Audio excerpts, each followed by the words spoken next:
Good evening, ladies and gentlemen, and welcome to yet another edition of the show. Stardate 22. You know what? Let's just go ahead and relax because, it's been a week for everybody here on the show. So we're going to take it easy on this Stardate 2016.216, 2207 Eastern Standard Time, yada, yada, yada. We're actually incredibly busy this week right now, but we will be coming back next week at our regular broadcast time. We have some folks who are enjoying Star Trek Las Vegas, especially the 50 years of Trek. So we're going to say, enjoy the shows that are going on right now. I'm sure we're going to put links to the stream. We'll put a couple of links to the stream in the show notes for those podcasts that will be broadcasting throughout the rest of the week. In the time being, though, sit back, relax, enjoy the game. Next week, we'll definitely be talking turkey and some mechanics and a couple things under the hood. We definitely will have SOB doing his ultra cheese moments, or as how he would like to put it, how I got good smashing spacebar and spinning in circles.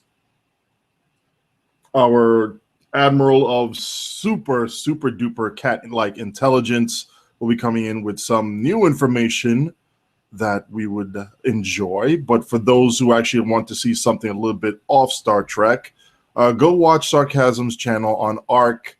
It's a lot of poopy dinos with laser beams this time. I think they've upgraded to laser beams now, so that should be good. Zeph Films is secretly working in his laboratory right now on another production. Won't say what, other than stay tuned. Enjoy it. As for myself, I'm actually going to attempt to do something a little bit more on the creative side. So I, again, want to thank Zeph Films for the nice little teaser / preview trailer. And I hope to live up to the expectations that his video has generated, or at least half of it. It'll be good. Meanwhile, in Mechanics Land, Chemosite is dirt cheap. Go get it. Leech is dirt cheap. Go get it.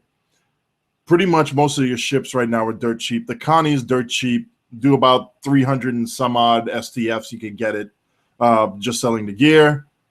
And you don't need to smash spacebar and spin in circles with a whole bunch of beams in order to do max DPS. You can do so with pure science only now. You can do so with torps. You can do so with side torps. Mines we're still working on right now, but you can at least get 30K with mines and a turret. So do not be afraid to try out different builds. Do not be afraid to try and improve yourself in the game, both in space and in the ground. Do not be afraid to ask questions on how you can improve. You also don't need to put up with crap if anybody ever makes fun of you, because that's not right. But you do need to put forth the effort. You do need to be able to take advice, good advice, even if it's with a grain of salt. Take it, understand the reasoning why they're giving you that type of advice, and then use that to what you want to do in the game and have fun with it and contribute to the runs, contribute to what people are doing in a team environment. Enjoy it.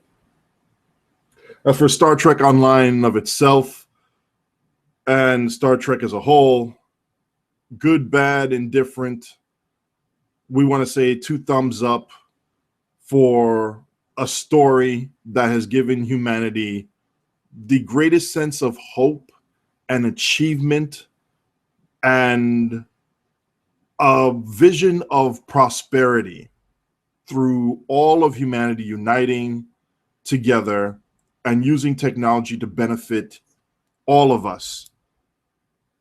And unfortunately, looking at the darker side of it and how we turn technology against each other. But, that's humanity. We should take the lessons that the writers have put forth as just that, lessons, introspection into what humanity has done in the past and probably will do in the future, and see that we can be better than what we are right now. And we can treat each other better than what we're doing to each other right now.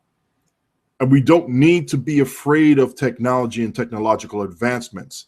but we do need to understand how it works and when we should apply it and why we should apply it in a certain way, or else it'll end up owning us instead of us using it as a tool. And yes, I know there are some people who will look at the history of Star Trek as far as a TV series is concerned and see that it, even for its vision of humanity overcoming prejudice and stereotypes and sexism and racism, that was still filled with misogyny and undertones of racism and sexism and all of that. Understand that it started out as a TV series made in a time period that was filled with all of that stuff that we loathe now. We're still dealing with elements of that now, some great, some small, but we are improving, and we should look at that again as a reflection of ourselves and say, how can we make ourselves better? That is the essence of Star Trek.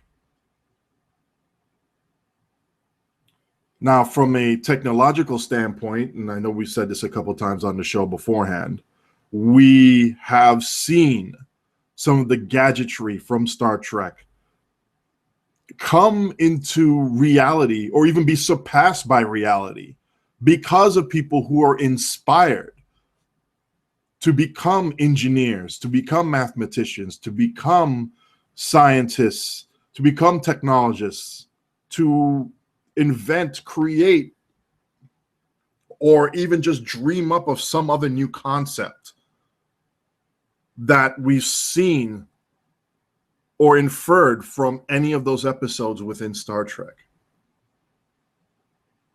From somebody saying, hey, you know, that communicator would be great for a cell phone, to Miguel Alcubierre writing up the mathematical equations for faster than light travel through what is essentially a continuum distortion propulsion system, bending space, compressing it in front of the ship and expanding it behind the ship to the point where we can move the ship and space itself faster than light.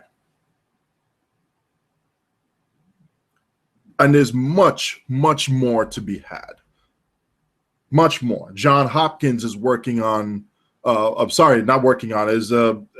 sponsoring a prize to be able to see who can come up with medical equipment that would emulate a tricorder and provide pertinent information to doctors and nurses and physicians. A system where we can actually unify data from one doctor to the other, from one healthcare provider to the other. Stuff that we've seen in Star Trek, we need to make that a reality now. That'll help improve our lives. Even in the video game industry, we're starting to see the elements of a holodeck come to life. VR and AR are just the beginning steps towards that. Heck, we're going to even improve upon what we saw in the holodeck. Why make a virtual reality system we can touch and feel and do that and confine it only to one room? Why should we? We can augment reality with that. So these are the things and more that Star Trek has done for us, not just on a technological standpoint, but also on a social standpoint as well. And on this 50th anniversary, we all should reflect on that and not revere it like a religion, but understand it as a reflection upon ourselves and the potential for what humanity can do, as well as the lessons that we need to learn so that we don't keep making the same mistakes over and over and over again, so that we can better ourselves. All right, enough with the philosophy. For those of you who are in game, go watch it. Go watch people streaming. Go watch the Star Trek Las Vegas parties, the after parties. I'm sure they're going to be wild. Check out all the folks going over there, from Luke Critter to Tribbles in Ecstasy. DJ Snacks is going to be spinning on the 1 and 2.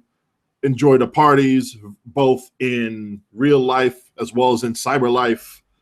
And just get good, smash spacebar. But if you really want to get better, arm the torpedoes and fire away. This is Old Knight from the show. We'll see you in game. Have a good night, everybody.